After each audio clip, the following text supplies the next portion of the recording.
Hello? Ay, may nagsabi. Sabi nila, ba't ganun? Simula nung ano, hindi ka na nakakapag-ayos. Sabi ko naman, hayaan mo na. Hayaan mo nang paminsan-minsan maging pangit sa paningin nyo. Hindi yung puro na lang kagandahan nakikita nyo. Puro na lang kagandahan nakikita nyo.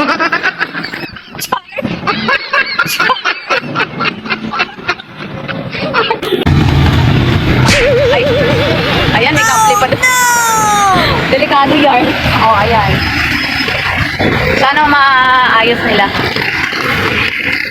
Ayan, good morning everyone. So, ayan, ang buhay, work, night shift and day shift. Ayan, nakatira yung mga kanila. Pero syempre, hindi ako bibili kasi uuwi na. At walang pambili. At ito pa, may nagsabi. Lagi kang nakangiti pag sa labas ng work. Lalo na pag nasa social media. Ba, alam mo naman hindi kang ngingiti. Kapag hindi kang ngingiti, talagang papangit ka sa screen. Sige lang, mamaya pa ako sasakay. Napasakay na ako ng tricycle. O diba? Sino pa naman na nagpapapicture at nagpipideo ng mga hindi nakangiti? Dapat nakangiti lagi, kahit maraming problema.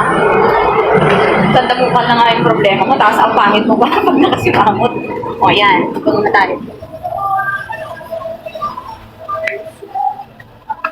O yan. Feeling naman yun, nakala mo na may lupang bibig. Ito lang naman ang bibig mo, isa lang piraso. Isang piraso lang, ilan natin. Huwag kayong ano dyan, akala nyo naman diba? At nagpapasalamat nga pala ako sa mga nakakaunawa sa pag-structure ko. Salamat sa inyo, alam nyo na yun kung sino kayo. Kaya thank you. Dahil hindi naman ako ganong klaseng tipong tao na nakakalimot. Sadyang ano lang, madaan talaga tayo ngayon sa mga critical na sitwasyon.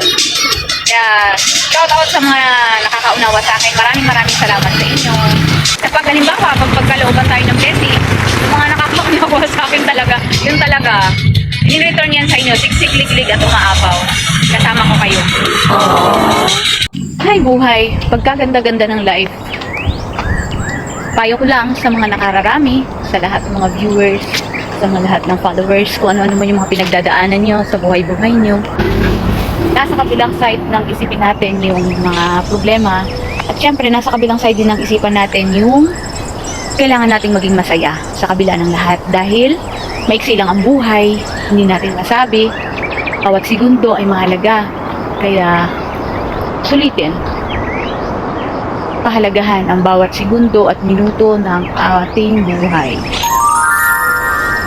Kaya kung ano man yung pinagdadaanan nyo, kung ano man yan, pagdasal nyo na lang at malalampasan nyo rin yan.